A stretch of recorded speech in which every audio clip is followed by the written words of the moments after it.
يا مساء الفل.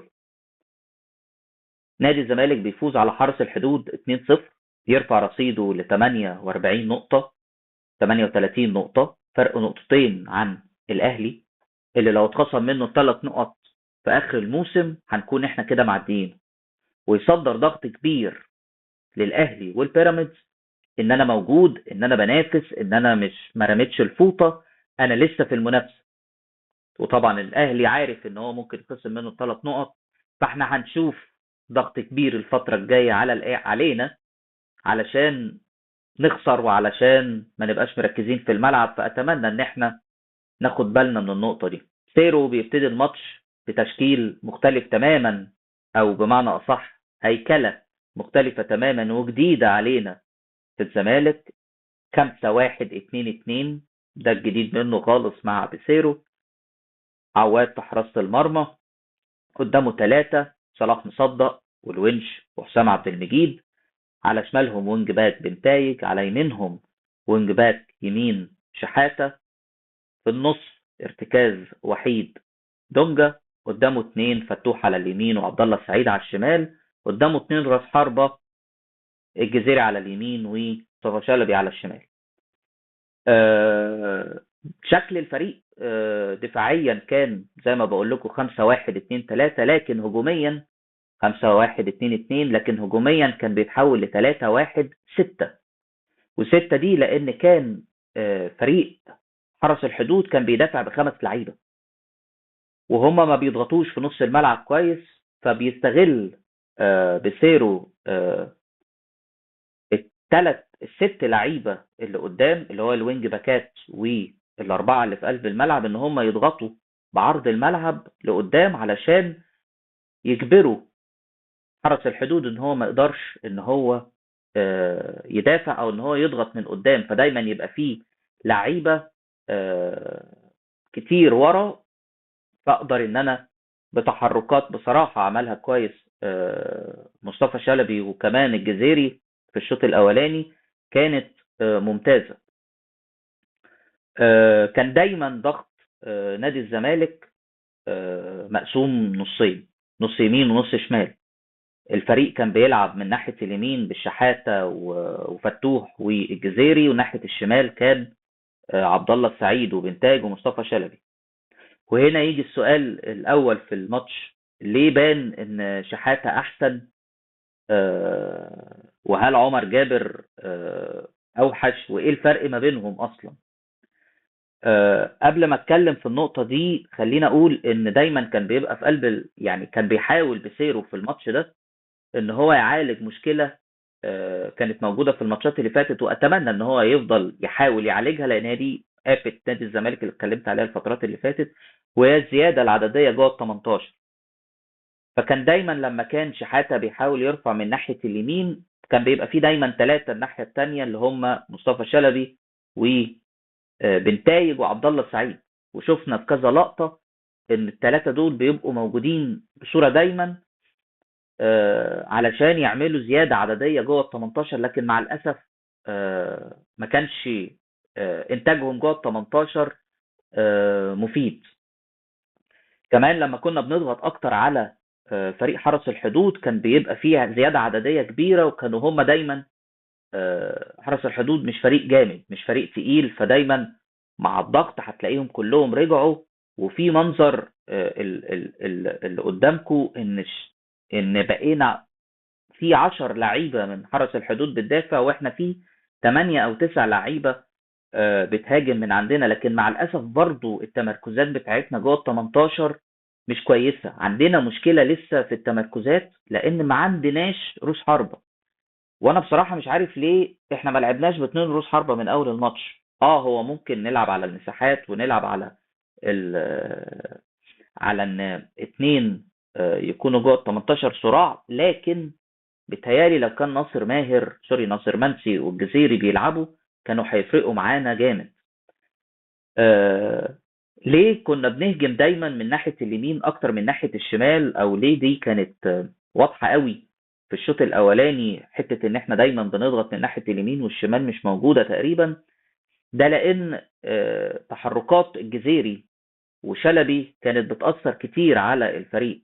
مصطفى شلبي المفروض ان هو يجري من ورا المدافعين ويقطع زي ما الجزيري بيعمل، فده دايما كان بيخلي فيه ثلاثة ناحية اليمين، لان الجزيري كان دايما بيجري ورا المدافعين عكس مصطفى شلبي اللي كان بيقف جوه ال 18 ويستنى عرضيه. فده دايما بيخلي فيه ثلاثه ناحيه اليمين قصاد اثنين بس اللي هم عبد الله سعيد وبنتايج، على ثلاث لعيبه من دفاع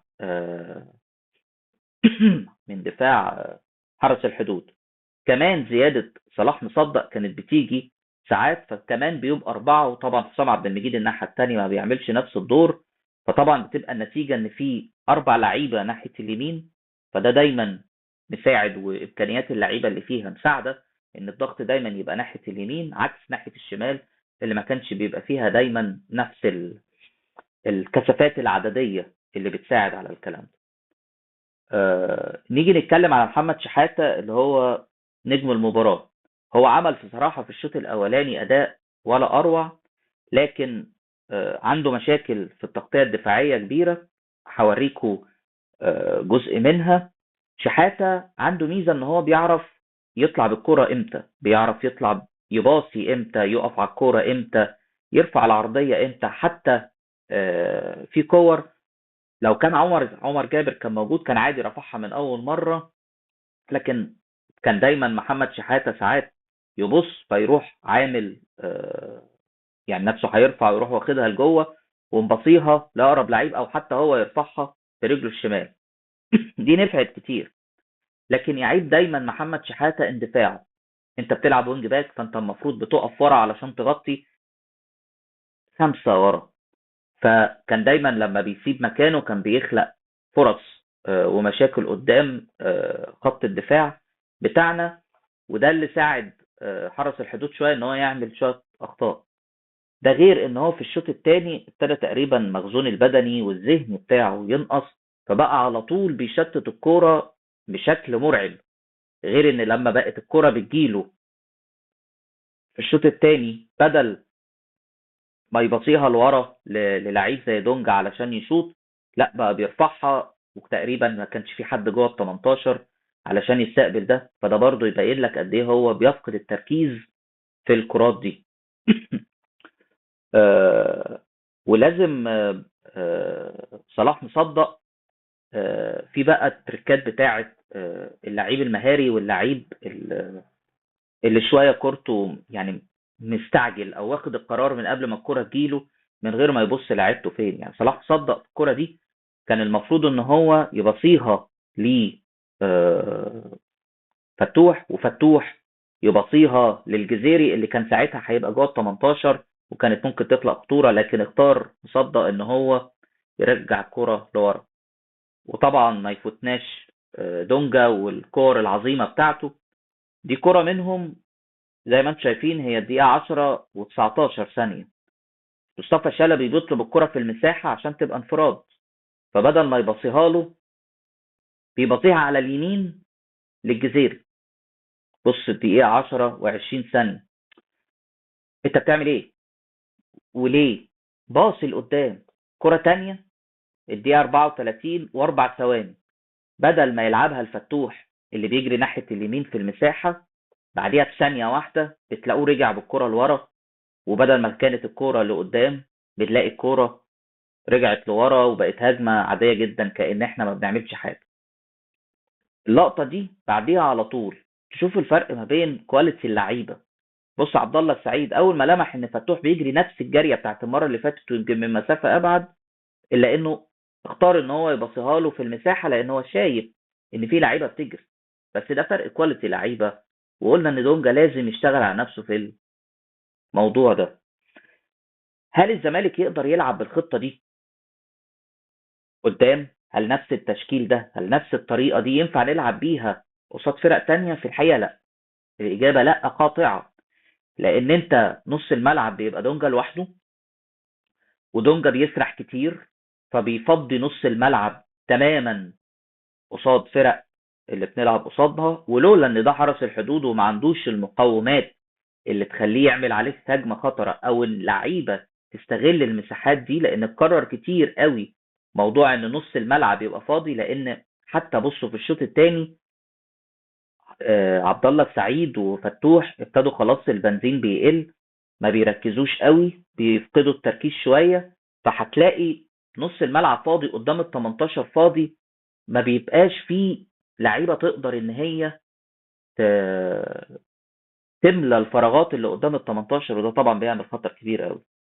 وطبعا ما ننساش نصر الاسطوره اللي لمسته قبل الجون في الحقيقه حاجه، يعني انا مش عارف بصراحه هو جاب منين الهدوء والحرفنه دي وهو بيلعب التشبايه دي من فوق الجون.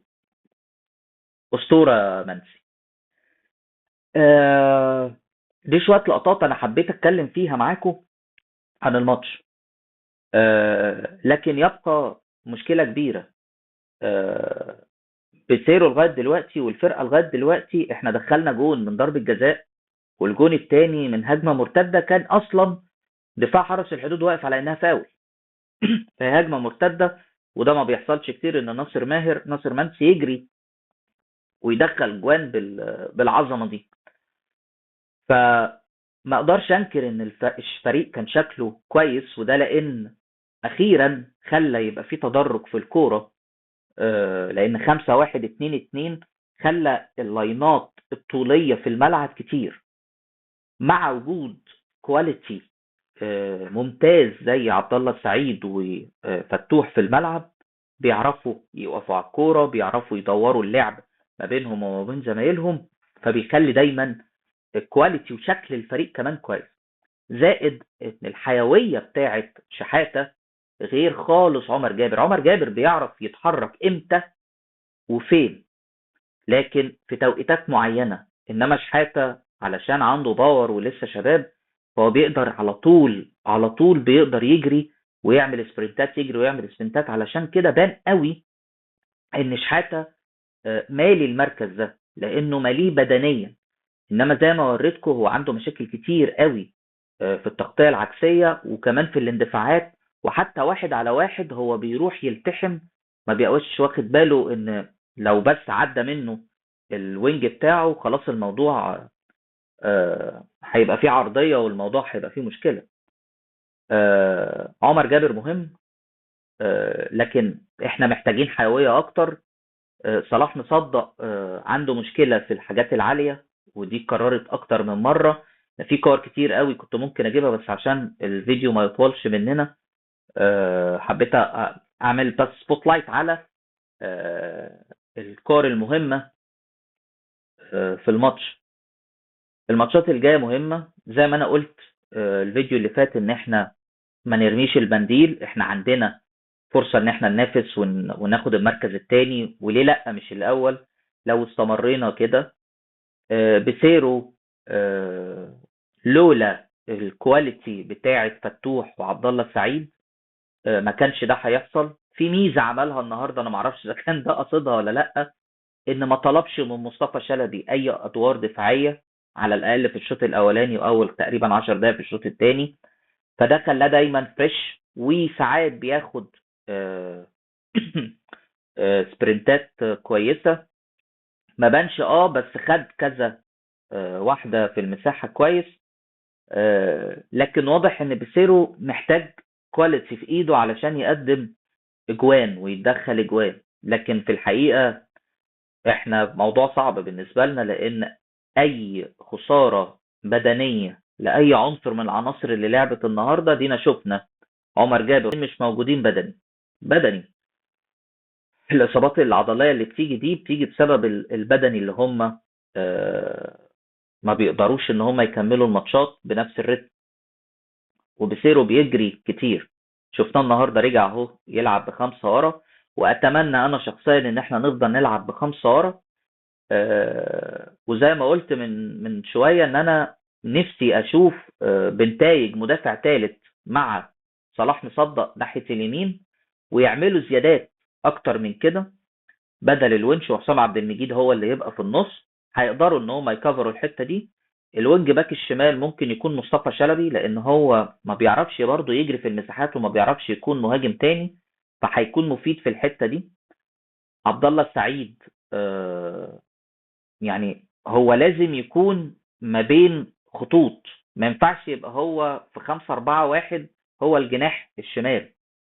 بدنيا هو هيقدر وذهنيا هيقدر، لكن مع توالي الماتشات هو مش هيكمل بدني وهيبتدي يقع. فاحنا لازم نحافظ عليه في الحتة بتاعة نص الملعب.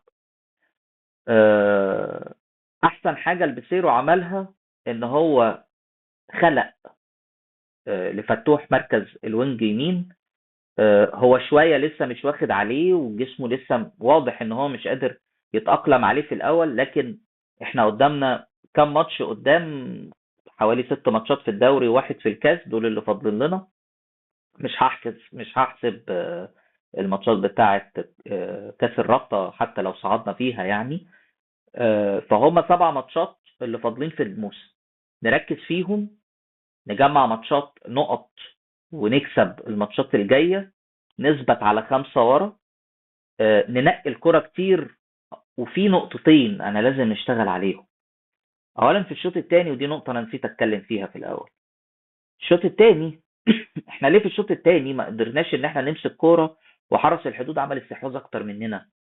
علشان الكور الطويلة في الضربات الثابتة زي ضربة المرمى، وحتى المدافعين لما كانت الكرة معاهم بيبقوا عايزين يطفشوها وخلاص، ما بنلعبش من رجل لرجل. ففي الشوط الثاني كانت عندنا مشكلة دايما ان انا بلعب الطويلة، وزي ما انا كنت بتكلم قبل كده، عمر ما كانت الطويلة في صالح نادي الزمالك ابدا.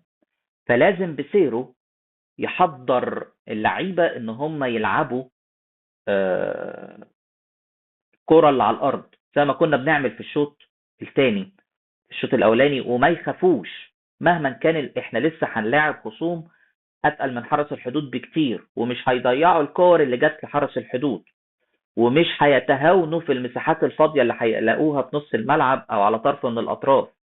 عشان كده انا بقول لك ان الخطه دي ما تنفعش نكمل بيها قدام. آه لازم نلعب كل اللعيبه في مراكزها المظبوطه.